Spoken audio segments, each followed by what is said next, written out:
Ini adalah WBCQ, menghadirkan radio World's Last Chance kepada Anda dari Monticello, Maine, Amerika Serikat.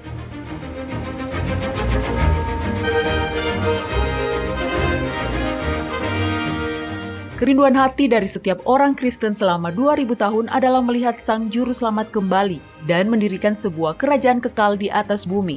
Peristiwa-peristiwa yang terjadi di dunia mengungkap bahwa hal itu akan segera terjadi. Tetaplah bersama kami untuk belajar cara Anda dapat bersiap secara rohani menghadapi peristiwa-peristiwa akhir zaman.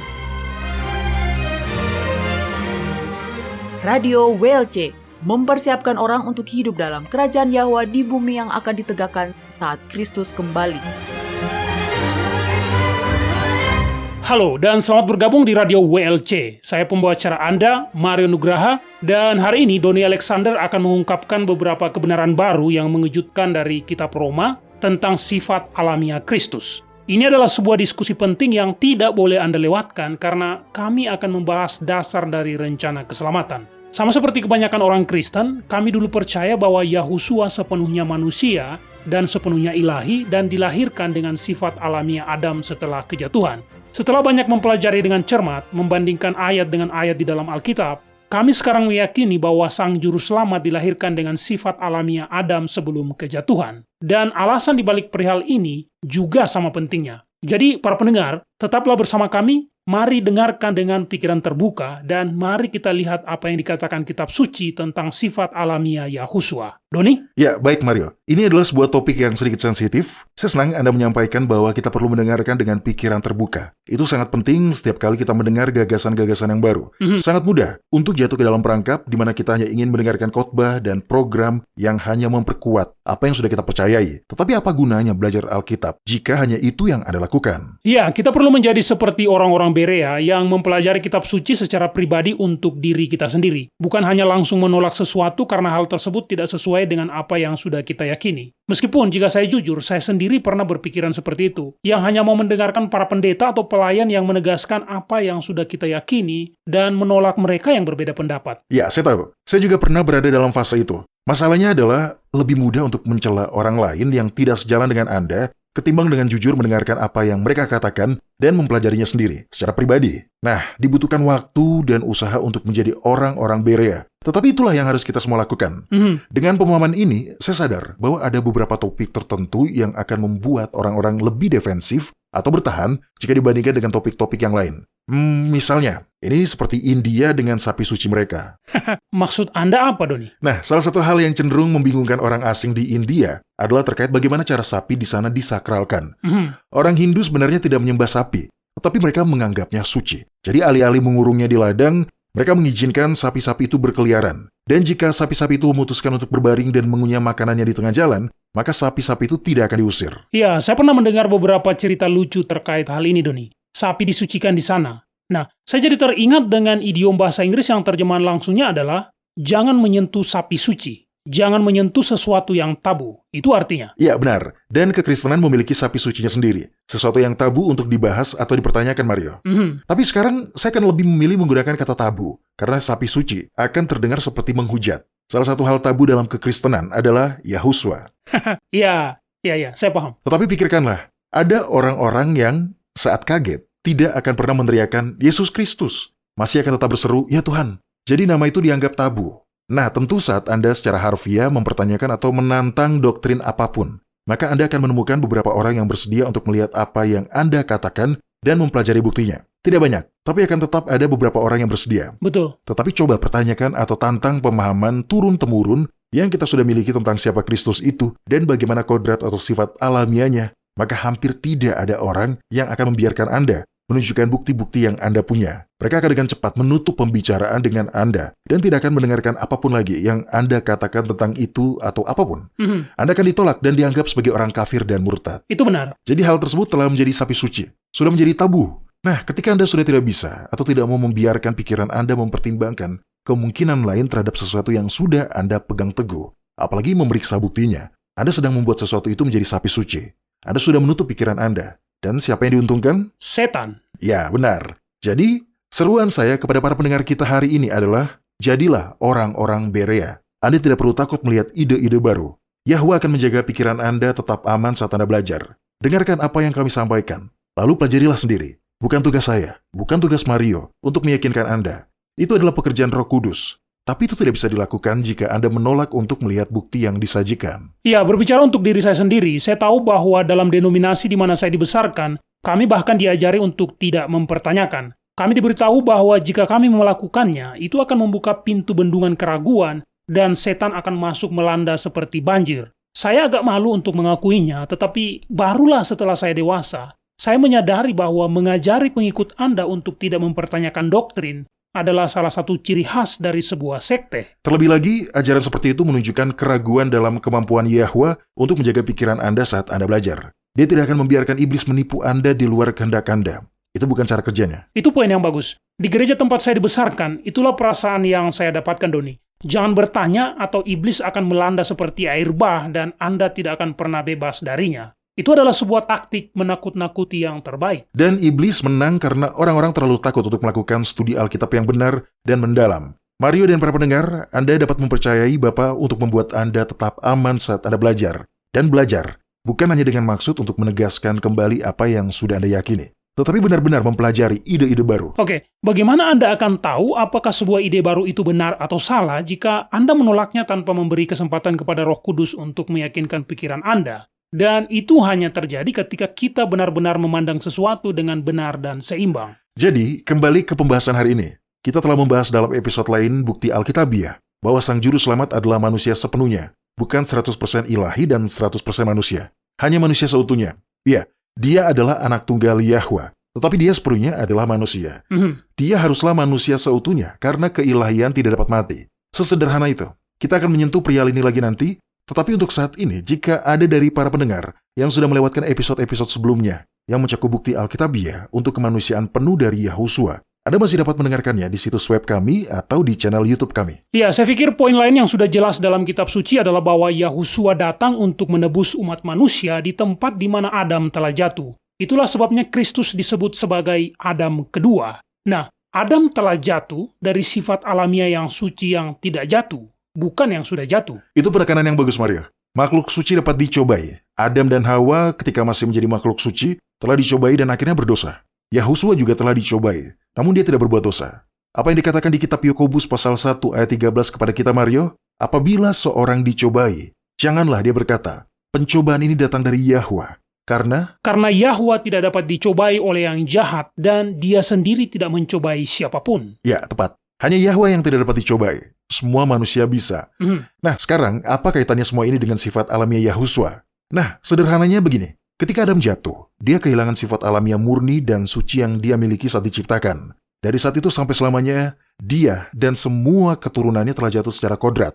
Itulah mengapa saya memiliki sifat alamiah yang telah jatuh. Anda dan para pendengar juga memiliki sifat alamiah yang telah jatuh. Ya, dan itulah alasannya kenapa orang-orang berdosa menikmati dosa. Ya, benar. Sudah menjadi sifat alami kita untuk lebih memilih dosa dibandingkan kekudusan. Inilah konflik yang terjadi di dalam hati semua orang percaya. Secara intelektual, kita dapat melihat bahwa hukum ilahi itu suci dan baik. Kita bahkan dapat berhasrat dengan sepenuh hati untuk memelihara dan menjaganya. Tetapi kenyataannya adalah, karena sifat alami kita yang sudah jatuh, kita tidak sanggup. Sesederhana itu.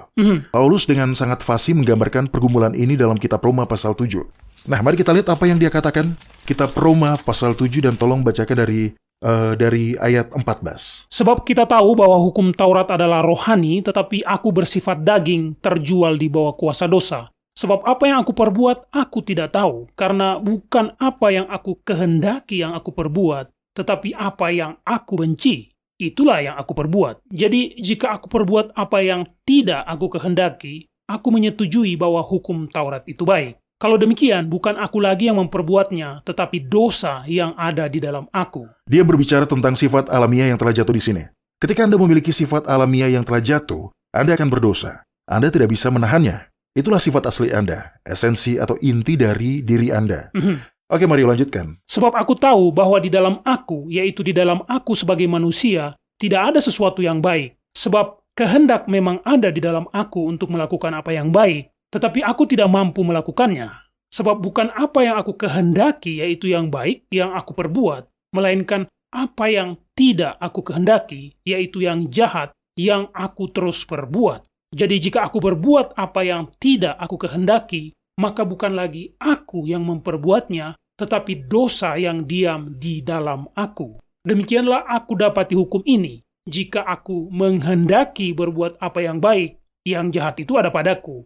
Sebab di dalam batinku aku suka akan hukum Yahwa, tetapi di dalam anggota-anggota tubuhku aku melihat hukum lain yang berjuang melawan hukum akal budiku dan membuat aku menjadi tawanan hukum dosa yang ada di dalam anggota-anggota tubuhku.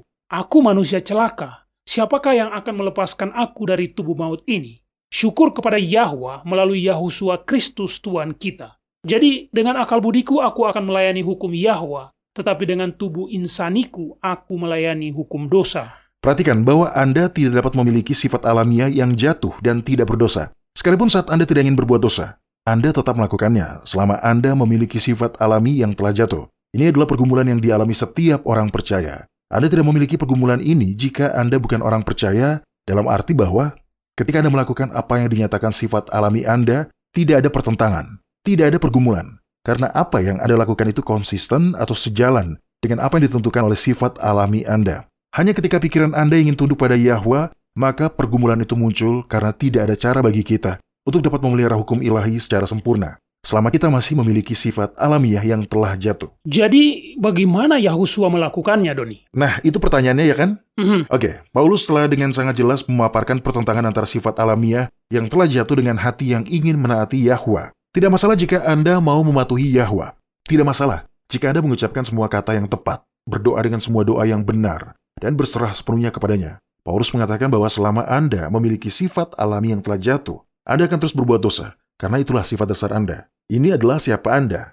Esensi inti Anda adalah pemberontak. Pasal 8 bahkan lebih tegas lagi. Mari kita lihat pasal itu selanjutnya. Silakan dibuka dan dibaca mulai dari ayat 1 dan kita akan membahasnya seiring dengan bacaan Anda. Demikianlah sekarang tidak ada penghukuman bagi mereka yang ada di dalam Kristus Yahusua. Roh yang memberi hidup telah memerdekakan kamu dalam Kristus dari hukum dosa dan hukum maut. Sebab apa yang tidak mungkin dilakukan hukum Taurat karena tak berdaya oleh daging, telah dilakukan oleh Yahwa dengan jalan mengutus anaknya sendiri dalam daging yang serupa dengan daging yang dikuasai dosa karena dosa. Dia telah menjatuhkan hukuman atas dosa di dalam daging, supaya tuntutan hukum Taurat digenapi di dalam kita, yang tidak hidup menurut daging, tetapi menurut roh. Oke, sampai di sini jangan sampai Anda salah mengerti. Ayat-ayat ini tidak mengatakan bahwa seseorang dengan kodrat atau sifat alamiah yang telah jatuh, tiba-tiba dapat dengan sempurna menjalankan hukum ilahi. Dan kita tahu itu karena sebuah ayat yang selanjutnya. Baca selanjutnya, Mario. Sebab mereka yang hidup menurut daging memikirkan hal-hal yang dari daging. Mereka yang hidup menurut roh memikirkan hal-hal yang dari roh. Karena keinginan daging adalah maut, tetapi keinginan roh adalah hidup dan damai sejahtera. Sebab keinginan daging adalah perseteruan terhadap Yahwa, karena dia tidak takluk kepada hukum Yahwa. Hal ini memang tidak mungkin baginya. Mereka yang hidup dalam daging tidak mungkin berkenan kepada Yahwa. Apakah Anda menangkapnya? Baca lagi ayat 7. Sebab keinginan daging adalah perseteruan terhadap Yahwa, karena dia tidak takluk kepada hukum Yahwa. Hal ini memang tidak mungkin baginya. Hal ini memang tidak mungkin baginya. Ini adalah sebuah kepastian. Keinginan daging adalah perseteruan terhadap Yahwa. Itu tidak tunduk pada hukum Yahwa. Dan memang tidak bisa. Terjemahan lain mengatakan seperti ini. Pikiran yang diatur oleh daging memusuhi Yahwa. Itu tidak tunduk pada hukum Yahwa. Dan juga tidak mampu melakukannya. Mereka yang berada di alam daging tidak dapat menyenangkan Yahwa. Nah, Mario dan para pendengar, ini tidak berarti bahwa seseorang tidak mau. Di sini dikatakan bahwa seseorang tidak mampu. Ada perbedaan. Sekarang, kita selalu menerapkan ayat-ayat ini kepada orang-orang berdosa. Tetapi jika kita mau mengatakan bahwa Yahusua lahir dengan sifat alamiah Adam setelah kejatuhan, maka itu juga akan berlaku untuknya. Ya, itu benar. Juga di ayat 8 dikatakan, mereka yang hidup dalam daging tidak mungkin berkenan kepada Yahwa. Namun, kita tahu bahwa Yahusua telah menyenangkan Yahwa, dan Yahwa sendiri yang mengatakan demikian, bahkan berkali-kali. Inilah anak tunggalku, kepadanya lah aku berkenan. Tapi kemudian, lihatlah beberapa ayat berikutnya. Ini akan terdengar seperti kita akan dapat menyenangkan Yahwa. Dengarkan ini. Mulai dari ayat 9 dikatakan, tetapi jika Kristus ada di dalam kamu, maka tubuh memang mati karena dosa, tetapi roh adalah kehidupan oleh karena kebenaran. Dan jika roh dia yang telah membangkitkan Yahusua dari antara orang mati diam di dalam kamu, maka dia yang telah membangkitkan Kristus Yahusua dari antara orang mati akan menghidupkan juga tubuhmu yang fana itu oleh rohnya yang diam di dalam kamu. Bagaimana kita menyelaraskan ayat-ayat ini, Doni? Mudah. Perhatikan ayat 11.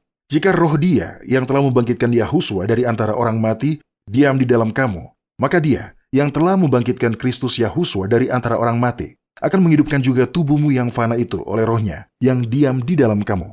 Jadi Dia yang akan melakukan ini.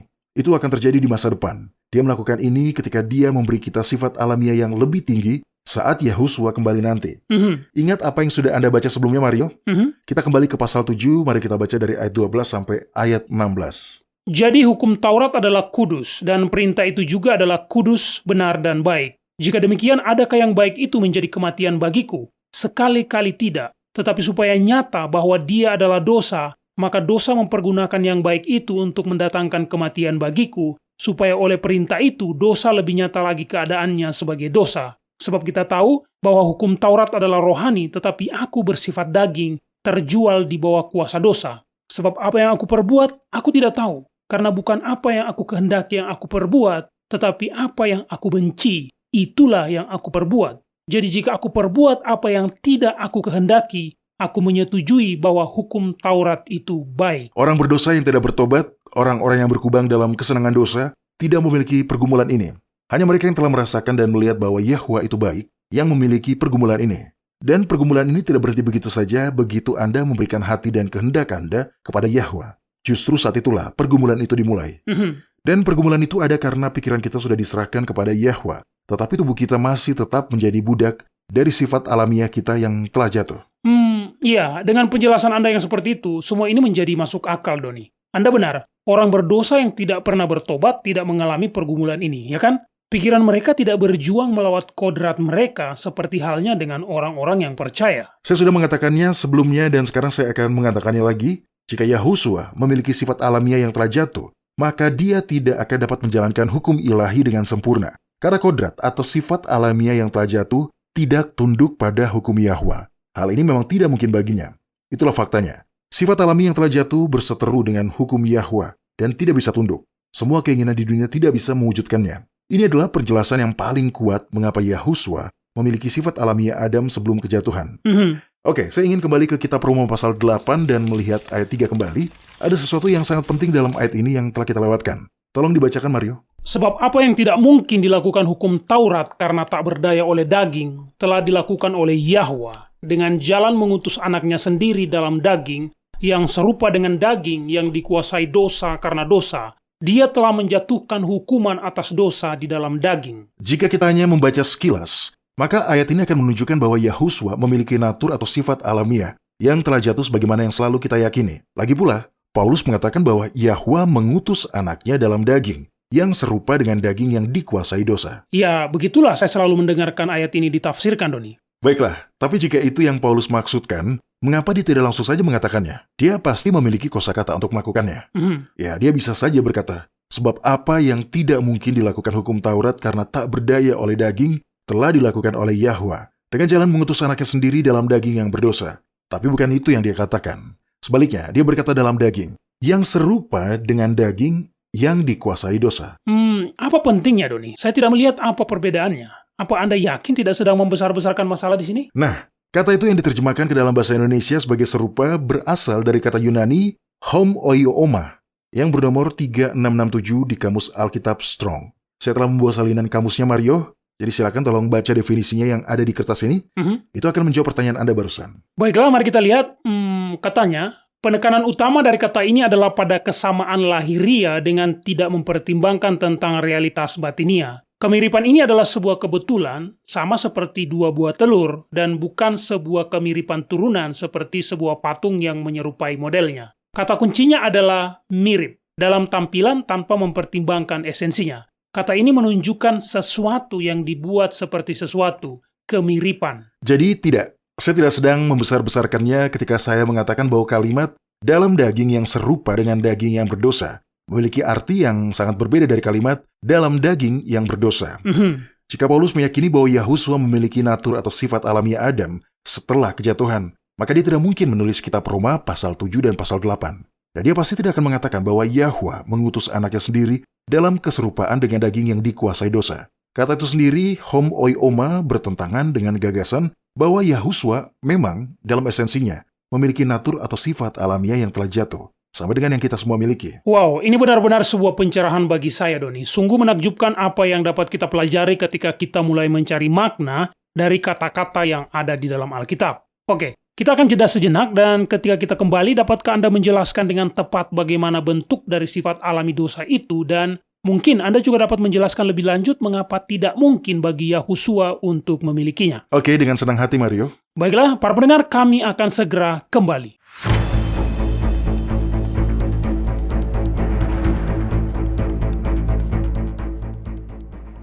Anda mendengarkan radio World's Last Chance di WBCQ yang mengudara pada gelombang 31 meter di frekuensi 9330 kHz. Radio World's Last Chance mempersiapkan orang untuk menyambut Sang Juru Selamat yang segera kembali.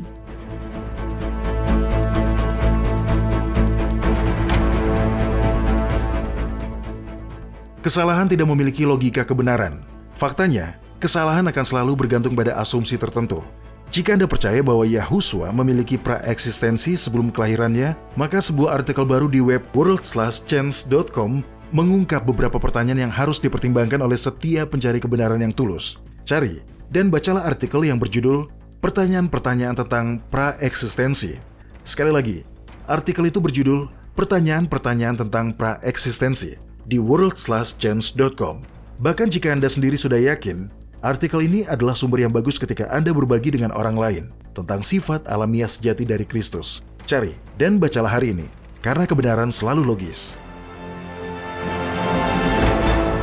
Baik para pendengar, kami kembali. Nah Doni, saya pernah mendengar sebuah pernyataan bahwa Yahuswa tidak menggunakan kuasa yang tidak juga diberikan kepada kita. Ya, saya juga pernah mendengar pemikiran itu disampaikan. Dan yang cukup menarik, pemikiran itu dibuat oleh seorang penulis yang percaya bahwa Kristus lahir dengan mengambil kodrat setelah kejatuhan dan yang juga mengerjakan banyak tulisan yang berisi banyak hal yang harus dan tidak boleh dilakukan. Tapi sejujurnya, pemikirannya itu tidak ada di dalam kitab suci sama sekali. Kitab Mika pasal 6 ayat 8 menyatakan persyaratan hukum Yahwa dengan cara yang begitu sederhana dan jelas. Anda hafalkan ayat itu, Mario?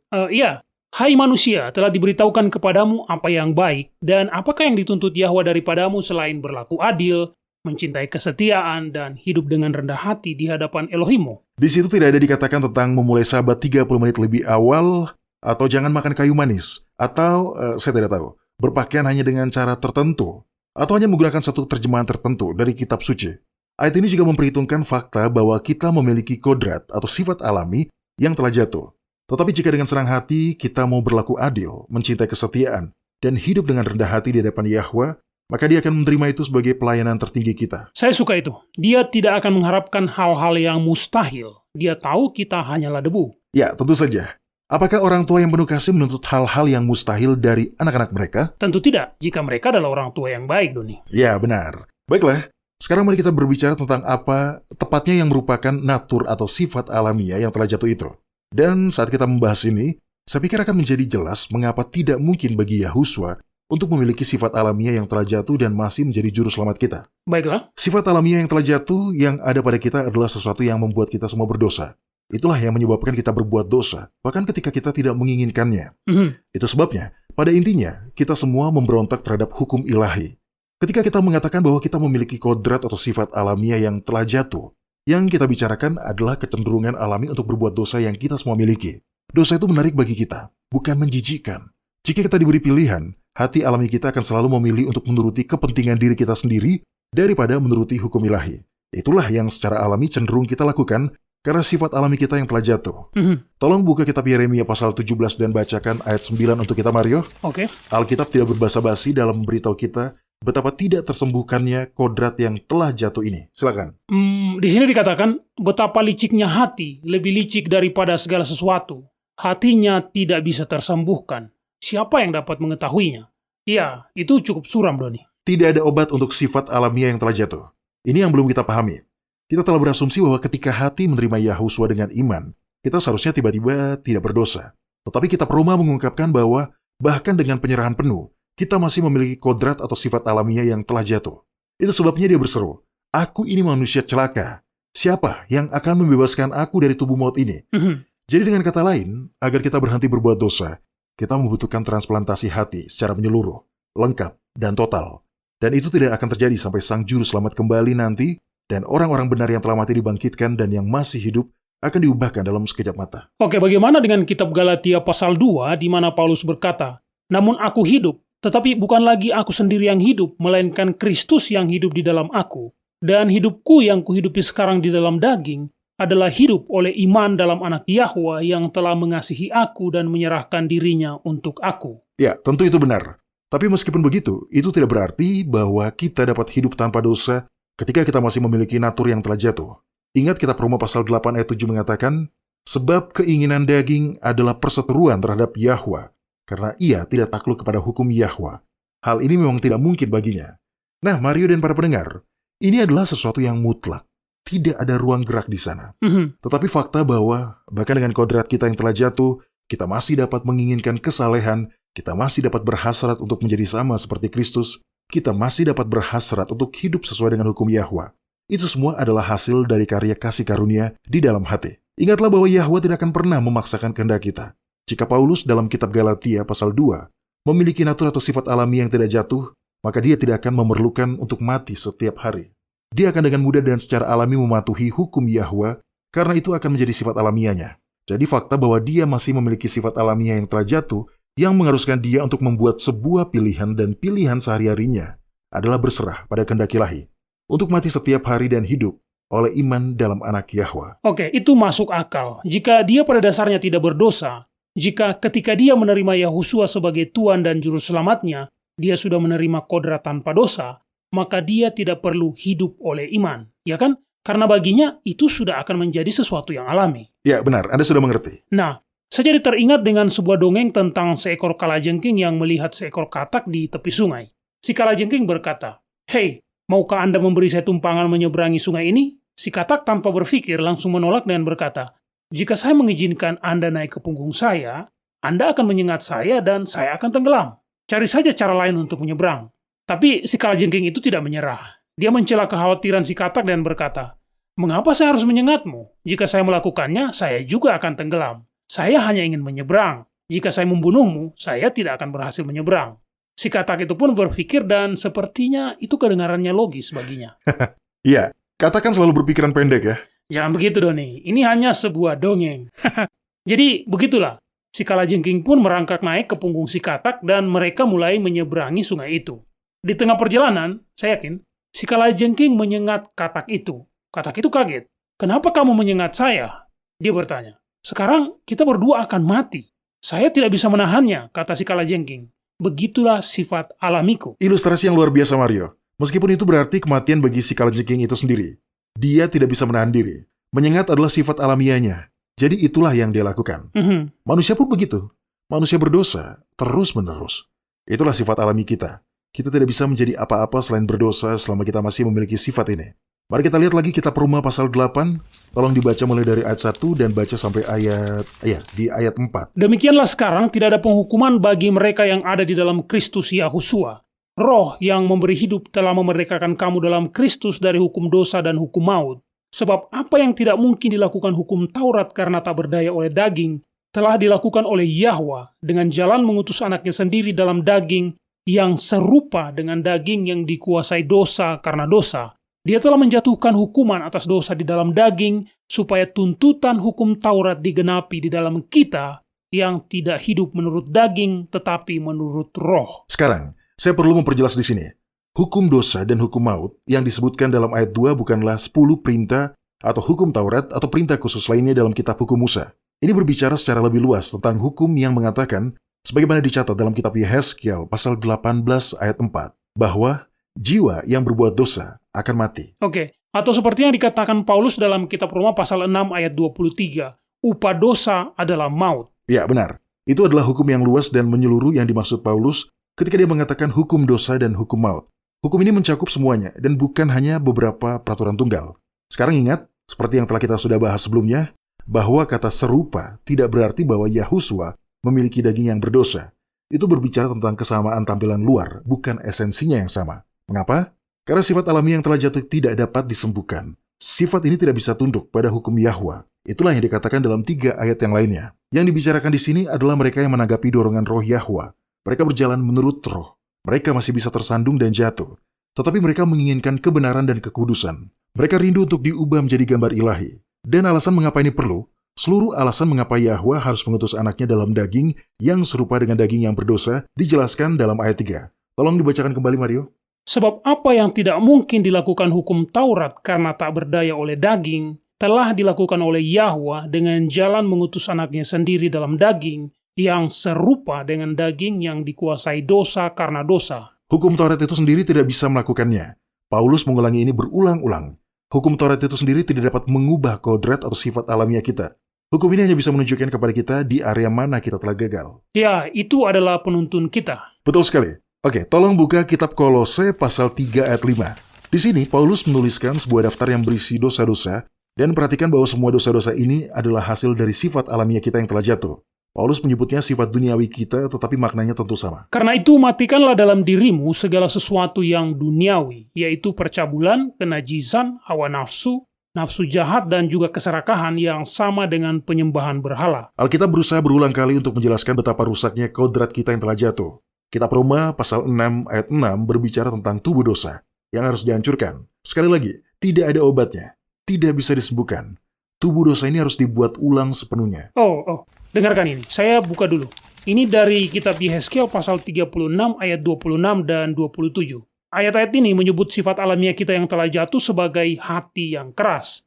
Ayat ini mengatakan, kamu akan kuberikan hati yang baru dan roh yang baru di dalam batinmu, dan aku akan menjauhkan dari tubuhmu hati yang keras, dan kuberikan kepadamu hati yang taat. Rohku akan kuberikan diam di dalam batinmu, dan aku akan membuat kamu hidup menurut segala ketetapanku, dan tetap berpegang pada peraturan-peraturanku dan melakukannya. Doni dan para pendengar, ayat ini sudah ada di depan mata kita selama ini, dan kita belum menyadarinya. Yahwa tidak memperbaiki atau menyembuhkan hati kita agar menjadi tidak keras. Dia benar-benar membuangnya dan memberi kita hati yang baru. Dan perhatikan, dialah yang melakukan pekerjaan itu. Kita tidak bisa memperbaiki diri kita sendiri. Kita hanya bisa membuat pilihan untuk mati setiap hari. Kemudian dia melakukan pekerjaan itu. Yahwa akan memberi kita hati yang baru, sifat alamiah yang baru. Ketika Yahusua kembali nanti. Cara lain kita dapat mengetahui bahwa Yahusua memiliki natur atau sifat alami Adam yang tidak jatuh adalah bahwa, bahkan pada saat dia masih anak-anak, dia sudah sempurna.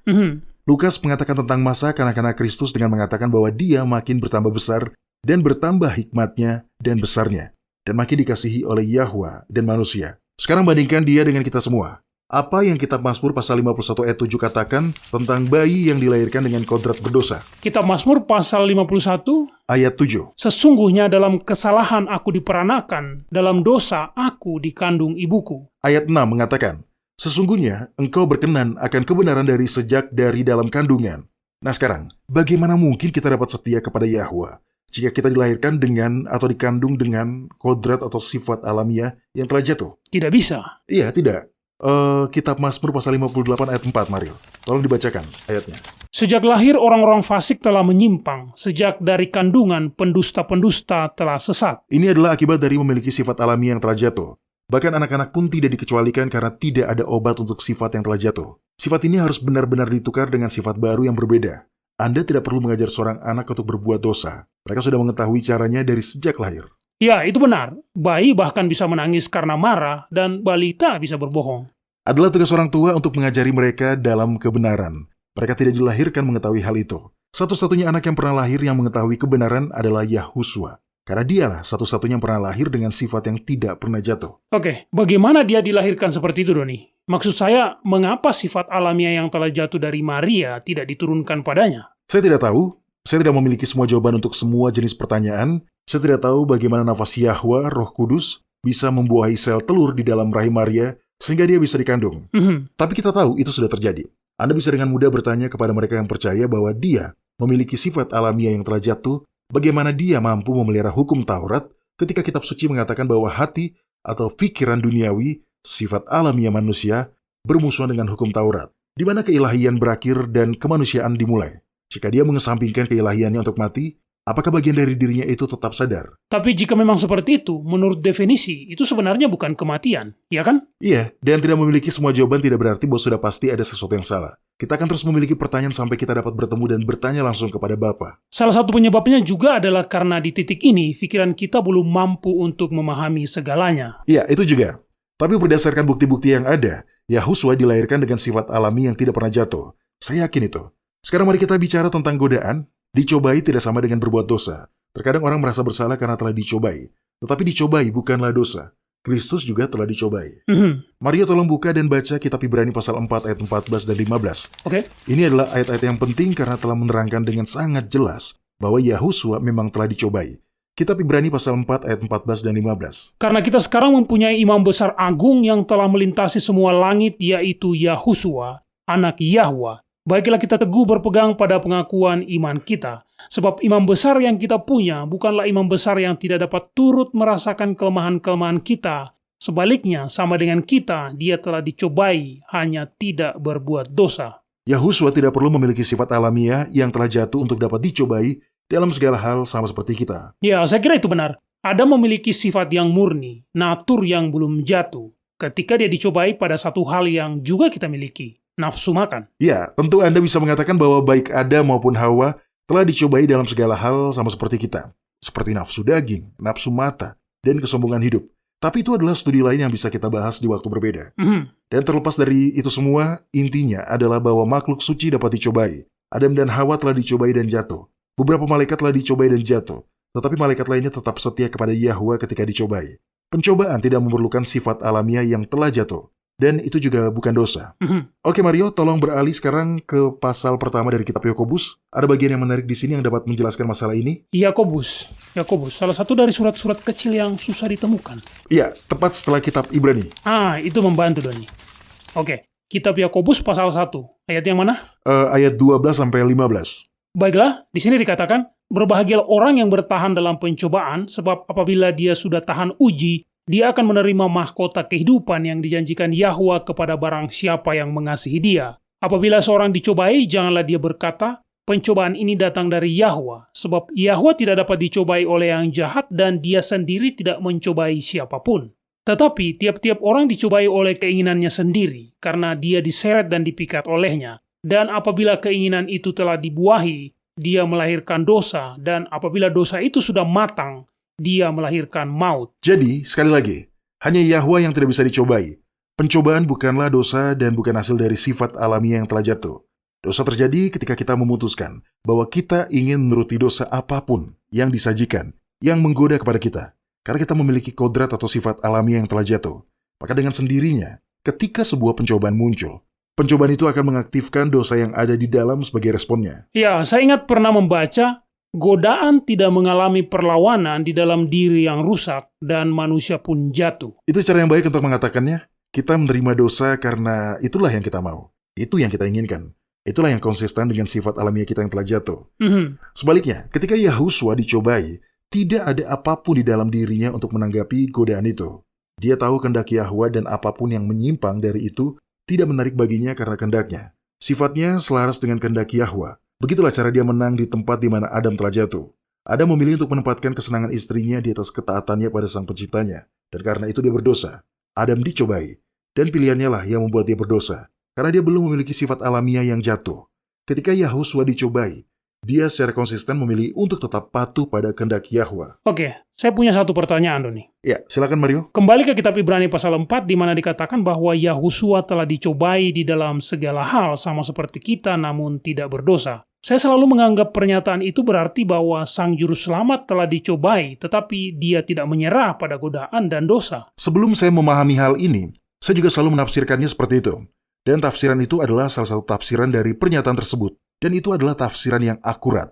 Tentang itu saya yakin kita semua setuju. Namun, bisa ada makna yang lebih dalam juga. Dan itu adalah bahwa Yahuswa memang telah dicobai dalam semua hal sama seperti kita.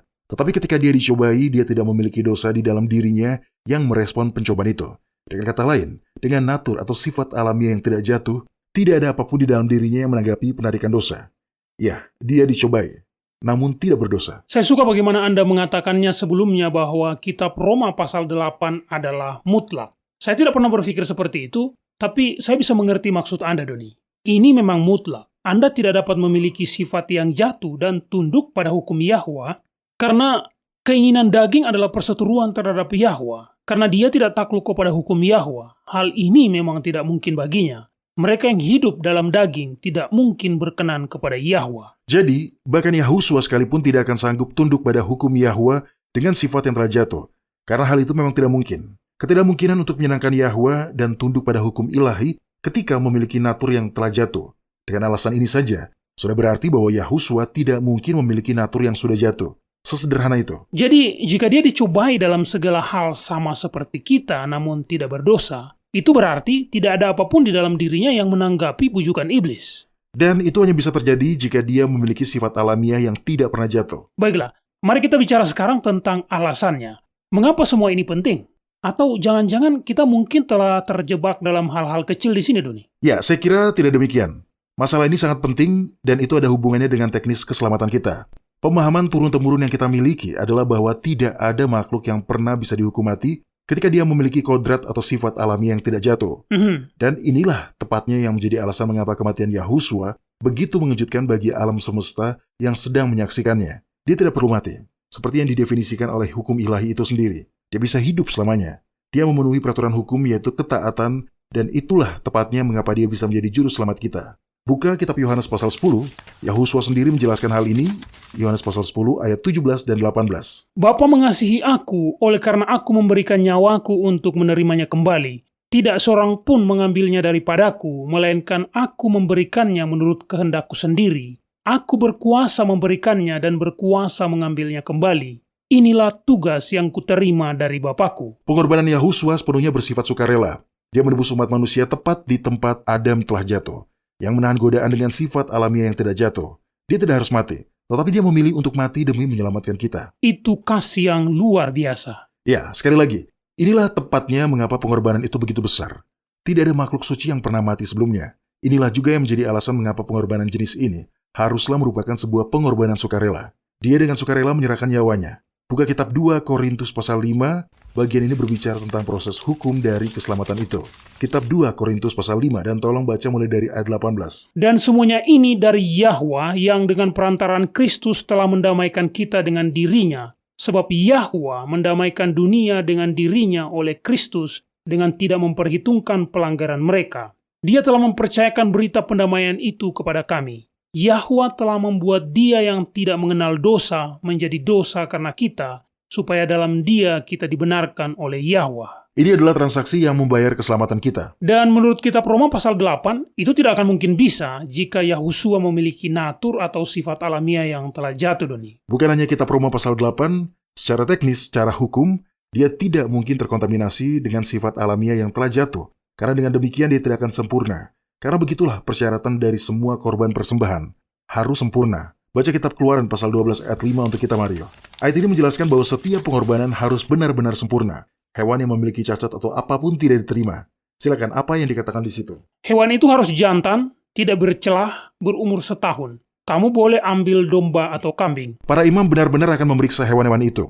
Inilah sebabnya di kemudian hari, seringkali orang-orang awam, masyarakat umum yang ingin berkurban, lebih mudah membeli hewan dari mereka yang menjualnya di dekat bait suci. Tentu saja, itu membuka pintu bagi banyak kecurangan. Tetapi para imam itu akan dengan rajin memastikan bahwa hanya hewan yang sempurna yang digunakan sebagai hewan kurban. Dan tentu saja, alasannya adalah karena ini adalah simbol dari Mesias yang juga akan sempurna. Oke Mario, saya ingin Anda membaca kitab 1 Petrus pasal 1 ayat 19, tolong mulai dari ayat 17. Petrus sedikit berbeda dari Paulus, tetapi dia juga menulis kalimat yang sangat panjang ini. Jadi mari kita baca kalimat lengkapnya, kitab 1 Petrus pasal 1 ayat 17 sampai ayat 19. Dan jika kamu menyebutnya Bapa, yaitu dia yang tanpa memandang muka menghakimi semua orang menurut perbuatannya, maka hendaklah kamu hidup dalam ketakutan selama kamu menumpang di dunia ini. Sebab kamu tahu bahwa kamu telah ditebus dari cara hidupmu yang sia-sia, yang kamu warisi dari nenek moyangmu. Itu bukan dengan barang yang fana, bukan pula dengan perak atau emas, melainkan dengan darah yang mahal, yaitu darah Kristus yang sama seperti darah anak domba yang tak bernoda dan tak bercacat. Kita selalu mengatakan bahwa Kristus adalah anak domba yang sempurna karena dia tidak berdosa. Tetapi seperti yang telah kita lihat dalam kitab Roma, jika dia memiliki sifat yang jatuh, Dia tidak dapat dianggap tanpa cacat.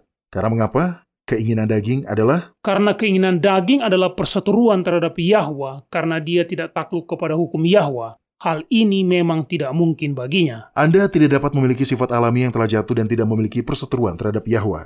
Tidak mungkin. Jadi untuk menjadi korban yang tak bernoda dan tak bercacat, Yahuswa harus memiliki natur atau sifat alamiah Adam yang tidak jatuh sebelum Adam berdosa. Fakta bahwa Yahuswa adalah seorang manusia yang sempurna, yang mempertahankan sifat alamiahnya yang sempurna, tanpa dosa dan suci, justru itulah yang membuat karunia-Nya menjadi tindakan yang belum pernah terjadi sebelumnya. Dan itulah alasannya mengapa di dalam sepanjang kekekalan, Kitab Suci mengatakan bahwa nama Yahuswa akan ditinggikan. Ketika kita menyadari apa yang telah dicapai sebagai pengganti kita, maka kasih kita akan terbangun dan keinginan kita akan menjadi sama seperti Kristus. Karena Kristus mengungkapkan seperti apa Yahwa, jika Dia adalah manusia. Dan dalam kondisi itulah kita berusaha untuk meniru Kristus sebagai teladan kita. Paulus menjelaskan hal ini dengan sangat baik dalam kitab Filipi pasal 2 ayat 5-10. Tolong buka dan bacakan Mario, kitab Filipi pasal 2 ayat 5-10. Hendaklah kamu dalam hidupmu bersama menaruh pikiran dan perasaan yang terdapat juga dalam Kristus Yahuswa, yang walaupun dalam rupa Yahwa tidak menganggap itu sebagai kesetaraan dengan Yahwa, melainkan telah mengosongkan dirinya sendiri dan mengambil rupa seorang hamba dan menjadi sama dengan manusia. Dan dalam keadaan sebagai manusia, Dia telah merendahkan dirinya dan taat sampai mati, bahkan sampai mati di kayu salib. Itulah sebabnya Yahwa sangat meninggikan Dia dan mengaruniakan kepadanya nama di atas segala nama, supaya dalam nama Yahuswa bertekuk lutut segala yang ada di langit, dan yang ada di atas bumi, dan yang ada di bawah bumi. Perhatikan di ayat 7 dikatakan bahwa Yahuswa diciptakan serupa dengan manusia. Ini adalah kata yang sama persis yang digunakan dalam kitab Roma pasal 8 ayat 3, di mana dikatakan bahwa Kristus diutus dalam daging yang serupa dengan daging yang berdosa. Hom oioma, mengacu pada kesamaan eksternal dan bukan mengklaim bahwa esensinya adalah sama. Jadi kesimpulan yang tak terhindarkan adalah Yahuswa menang di tanah yang sama di mana Adam telah jatuh. Dia memiliki sifat yang tidak jatuh dan itulah yang membuat pengorbanannya begitu luar biasa. Tetapi itu juga memberi kita harapan. Yahwa tidak mengharapkan kita untuk memelihara hukumnya dengan sempurna selama kita telah jatuh. Tetapi kita dapat berpegang teguh dengan iman kepada Yahuswa sebagai pengganti kita dan suatu hari nanti ketika Dia kembali, kita akan dikaruniai hati yang baru, sifat yang baru yang tidak jatuh. Anda menyukai apa yang Anda dengar? Kunjungi situs kami di worldslastchance.com untuk mendengarkan episode-episode lain dari program radio kami. Radio World's Last Chance mempersiapkan orang untuk menyambut Sang Juru Selamat yang segera kembali.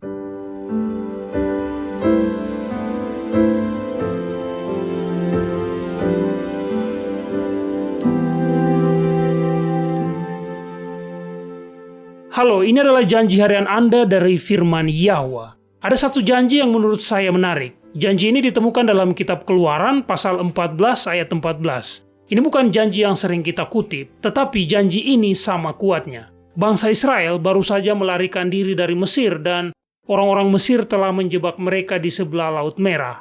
Tentu saja muncul kepanikan, tetapi Musa kemudian memberitahu mereka, Yahwa akan berperang untuk kamu dan kamu akan diam saja. Para pendengar, ada saat-saat dalam hidup ketika masalah begitu besar, ketika bahayanya begitu besar sehingga kita tidak tahu harus berbuat apa. Jika Anda menemukan diri Anda berada dalam situasi seperti itu, klaimlah janji ini. Terkadang bahkan sulit untuk mengetahui apa yang harus didoakan. Kitab Roma pasal 8 mengatakan, demikianlah juga Roh membantu kita dalam kelemahan kita, sebab kita tidak tahu bagaimana sebenarnya harus berdoa, tetapi Roh sendiri berdoa untuk kita kepada Yahwa dengan keluhan-keluhan yang tidak terucapkan. Dan Yahwa yang menyelidiki hati nurani mengetahui maksud Roh itu, yaitu bahwa Dia sesuai dengan kehendak Yahwa berdoa untuk orang-orang kudus. Kita tahu sekarang bahwa Yahwa turut bekerja dalam segala sesuatu untuk mendatangkan kebaikan bagi mereka yang mengasihi Dia, yaitu bagi mereka yang terpanggil sesuai dengan rencana Yahwa. Kepada kita telah diberikan janji-janji yang besar dan berharga, majulah dan mulailah mengaminkannya.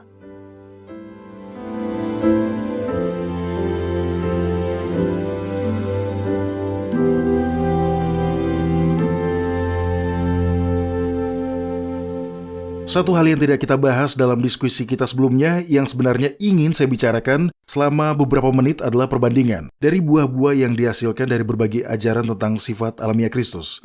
Buka kitab Matius pasal 7 dan bacalah ayat-ayatnya.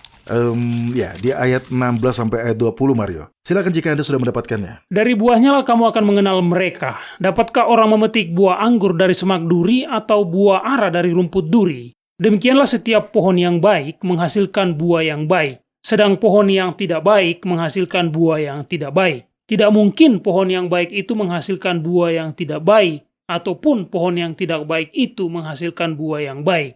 Dan setiap pohon yang tidak menghasilkan buah yang baik pasti ditebang dan dibuang ke dalam api. Jadi, dari buahnya lah kamu akan mengenal mereka. Dalam konteksnya, Kristus berbicara di sini tentang nabi-nabi palsu. Tetapi prinsipnya dapat diterapkan pada banyak situasi yang berbeda.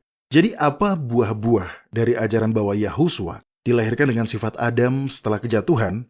Nah, ketika kita percaya bahwa Yahusua berlawanan dengan pernyataan Paulus di kitab Roma, telah menang saat mengenakan sifat alamiah yang telah jatuh, perluasan alami dari keyakinan seperti itu adalah bahwa kita juga harus dapat memelihara hukum Taurat dengan sempurna.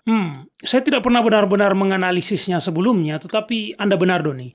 Orang Kristen, Anda dan saya, memandang Kristus sebagai teladan kita dan juga sebagai pengganti kita. Jadi jika dia adalah teladan kita yang mampu dengan sempurna menaati hukum ilahi saat memiliki sifat alamiah yang telah jatuh, itu menyiratkan bahwa Yahwa mengharapkan kita untuk mampu melakukannya juga.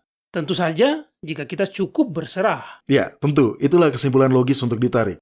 Bagaimanapun juga, apa yang saya perhatikan adalah bahwa sekalipun dikatakan berserah dan beriman, kenyataannya justru sebaliknya. Harapan bahwa kita juga harus kudus, karena jika Kristus bisa melakukannya melalui si budi, maka kita juga bisa. Itu akan selalu menuntun pada keselamatan karena perbuatan.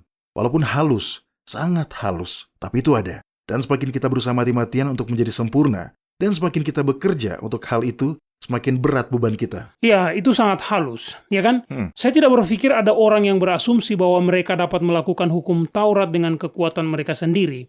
Jadi, ya, pembahasan tentang iman dan penyerahan diri memang banyak, tapi sangat sedikit kebahagiaan. Sebaliknya, kita mulai terlalu fokus pada hal-hal kecil dari hukum itu. Misalnya, jika Anda percaya Sabat dimulai saat matahari terbenam pada hari Jumat, karena kitab Imamat pasal 23 mengatakan hari pendamaian dimulai saat matahari terbenam, maka Anda harus benar-benar siap setidaknya 30 menit sebelum matahari terbenam, supaya Anda dapat menjaga pinggiran atau tepian hari Sabat itu. Pada dasarnya, kita mengubah diri kita menjadi orang Farisi modern karena itulah yang mereka lakukan. Jika Anda masuk angin dan hidung Anda berair, Anda tidak bisa membawa sapu tangan. Itu akan disebut sebagai bekerja. Anda harus menempelkannya pada jubah Anda sebelum Sabat. Ya, tentu saja. Karena tindakan menempelkannya pada jubah Anda juga akan dianggap sebagai pekerjaan. Orang Yahudi Hasidik masih melakukan hal seperti itu, Doni. Tidak boleh menyalakan lampu selama jam-jam Sabat. Itu akan dianggap pekerjaan. Jadi, Anda harus menyewa seorang Goy atau seorang non-Yahudi untuk masuk dan melakukannya untuk Anda. Yang tentu saja sebenarnya menodai perintah keempat yang mereka coba pertahankan dengan keras. Benar-benar. Perintah keempat mengatakan, pada hari itu, hari Sabat, jangan melakukan sesuatu pekerjaan. Engkau atau anakmu laki-laki, atau anakmu perempuan, atau hambamu laki-laki, atau hambamu perempuan, atau hewanmu, atau orang asing yang ada di tempat kediamanmu. Jadi, menyuruh seseorang, siapapun itu, untuk masuk melanggar hukum untuk Anda adalah sama dengan tidak mematuhi hukum itu sendiri. Dan bahkan dengan penyerahan penuh, selama kita memiliki kodrat atau sifat alamiah yang telah jatuh, kita tidak dapat memelihara hukum ilahi seperti yang dapat dilakukan oleh orang-orang Farisi. Ini mengarah ke masalah lain, mengkritik orang lain. Beban berat ini begitu luar biasa, ketidakmungkinan begitu mengecilkan hati, sehingga untuk membuat diri kita merasa lebih baik tentang peluang kita sendiri, kita mulai mengkritik mereka karena berbeda dengan kita, dan mencoba membuat diri kita merasa lebih baik terkait peluang kita untuk diselamatkan dengan berfokus pada kegagalan mereka. Kita mungkin tidak sempurna, tapi lihat apa yang dia kenakan. Sangat tidak sopan. Lihat apa yang dia makan. Rakus sekali. Lihat untuk apa mereka menghabiskan uang mereka. Pemborosan sekali. Kita mungkin tidak sempurna, tapi setidaknya kita lebih baik dari mereka. Ini adalah buah-buah dari doktrin itu. Ya, saya bisa paham, Doni. Bahkan saya sendiri pernah berada dalam kondisi seperti itu, bersikap seperti itu. Saya telah memperhatikan bahwa semakin konservatif orang Kristen, semakin keras mereka berusaha untuk memelihara dan melakukan hukum ilahi.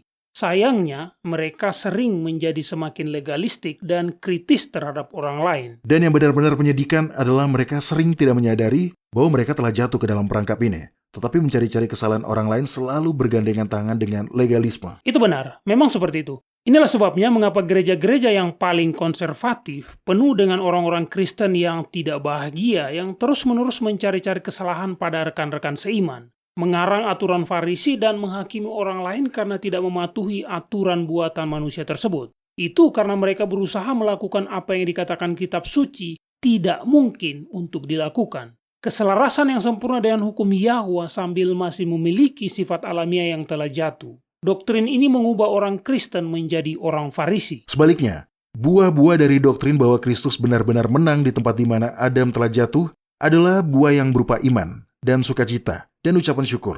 Buah-buah dari ajaran inilah yang menurut saya konsisten dengan Injil. Lihat, ketika kita percaya bahwa Yahuswa memiliki natur yang telah jatuh, maka fokus utama kita cenderung pada dia sebagai teladan atau contoh ketaatan kita yang sempurna. Namun, ketika kita menyadari bahwa dia memiliki sifat yang tidak jatuh, yang sama dengan Adam sebelum kejatuhan, fokus kita adalah pada Kristus sebagai pengganti dan penjamin kita. Dia adalah juru selamat kita. Dia menebus kita.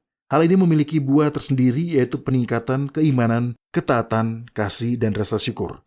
Semua ketaatan akan memancar secara alami dari kasih dan rasa syukur itu. Jadi bukan lagi menjadi sebuah upaya untuk menjaga tepian dari hukum itu melalui ketekunan dalam hal-hal kecil. Apakah Anda paham dengan penjelasan saya, Mario? Ya, saya paham.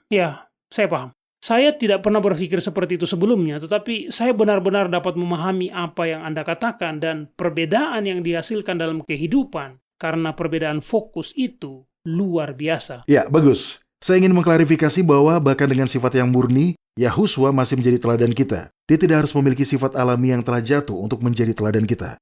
Buah dari doktrin ini adalah orang-orang Kristen yang gembira dan bersyukur yang menerima kabar baik bahwa Yahuswa adalah pengganti mereka, yang melakukan bagi mereka apa yang tidak dapat mereka lakukan untuk diri mereka sendiri. Ya, kita masih akan tersandung dan jatuh sesekali selama kita memiliki sifat alamiah yang telah jatuh. Tapi saya benar-benar bisa melihat bahwa hasil alami dari kebenaran ini adalah ketaatan yang datang dari hati yang bersyukur, bukan dari perbuatan putus asa yang menyertai ajaran lain, Doni. Efek ria kesalahan sama seperti efek ria kebenaran selalu berdampak sangat jauh. Inilah alasan mengapa sangat penting bagi kita untuk selalu menjadi orang-orang Berea yang secara aktif mencari lebih banyak kebenaran. Jangan hanya berasumsi bahwa doktrin yang kita warisi sudah sempurna. Dan tentu saja pelajarilah dengan pikiran yang terbuka. Terima kasih telah berbagi dengan kami pada hari ini, Doni. Saya dan saya yakin para pendengar juga telah mendapat sesuatu yang baru untuk difikirkan dari hal-hal yang sudah Anda bagikan. Baik para pendengar, terima kasih telah mengikuti program hari ini. Saya harap Anda dapat bergabung dengan kami lagi besok. Dan sampai jumpa. Ingatlah, Yahwa mengasihi Anda dan Dia aman untuk dipercaya.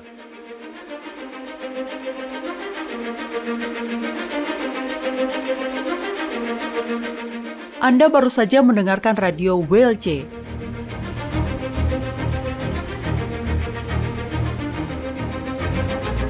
World's Last Chance berkomitmen untuk memberitakan Injil Kerajaan Yahwa kepada dunia. Nubuatan dan peristiwa-peristiwa terbaru mengindikasikan bahwa Sang Juru Selamat sudah akan kembali dalam waktu yang tidak lama lagi. Orang-orang kudus kemudian akan diberikan hidup yang kekal dan kerajaan Yahwa akan ditegakkan di sini, di bumi ini.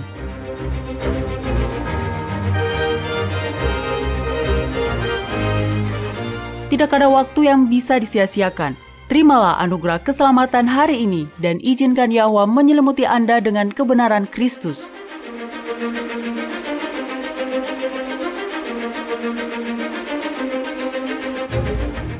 Program ini serta episode radio WLC yang lain tersedia di worldslastchance.com. Klik ikon radio WLC di bagian kanan atas beranda.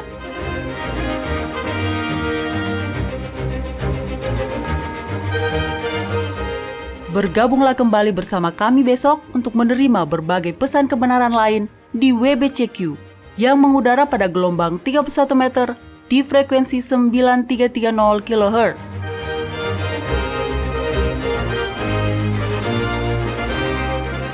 Radio WLC mempersiapkan orang untuk hidup dalam kerajaan Yahwa di bumi yang akan ditegakkan saat Kristus kembali tidak lama lagi.